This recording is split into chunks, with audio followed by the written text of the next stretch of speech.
खालिक संसार सजे जो तू ही आहीं,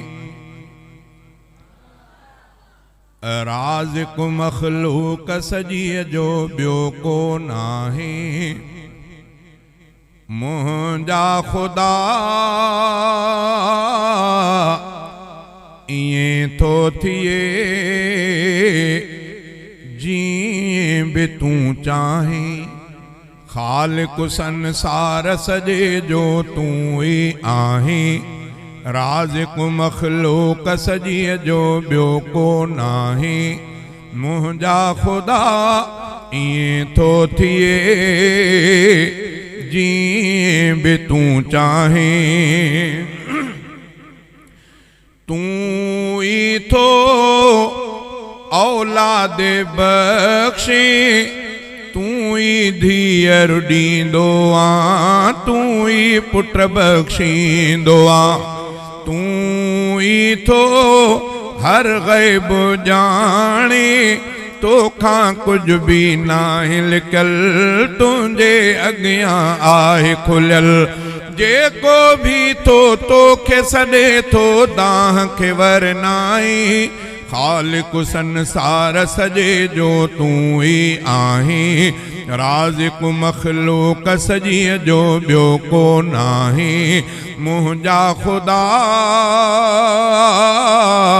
इएं थो थिए जीअं बि तूं चाहीं।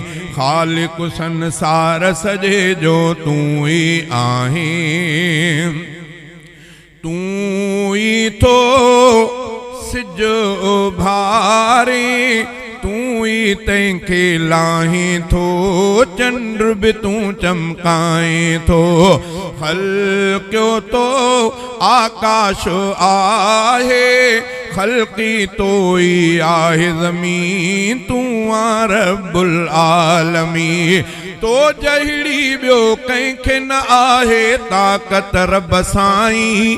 खालिक संसार सजे जो तूं ही आहीं, राज़िक़ मख़लूक़ सजीअ जो ॿियो को नाहीं। मुंहिंजा ख़ुदा इएं थो थिए जीअं बि तूं चाहीं। खालिक संसार सजे जो तूं ही आहीं। तुंहिंजी था साराह गाइने, जीत पखी हैवान सभई, देव परियूं इंसान सभई। तुंहिंजे था गंज मां खाइने, तुंहिंजी सबल आहे सखा, तुंहिंजी सब ते आहे अता। पंहिंजनि तोड़े गैरनि ते भी फज़ुल पयो फरमाई।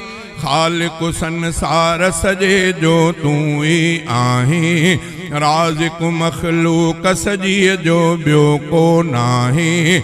मुंहिंजा ख़ुदा इएं थो थिए जीअं बि तूं चाहीं। खालिक संसार सजे जो तूं ही आहीं। तुंहिंजो को हमसर न आहे, मीर हुजे या अमीर हुजे, पैगंबर या पीर हुजे। पंहिंजो तूं मट पाण आहे, पीर भी तो ई ख़ल्क़िया ऐं पैगंबर भी तो ख़ल्क़िया। सारा है न रफ़ीक़ सगे थो तोखे ऐं साईं। खालिक संसार सजे जो तूं ही आहीं, राज़िक़ मख़लूक़ सजीअ जो ॿियो को नाहीं।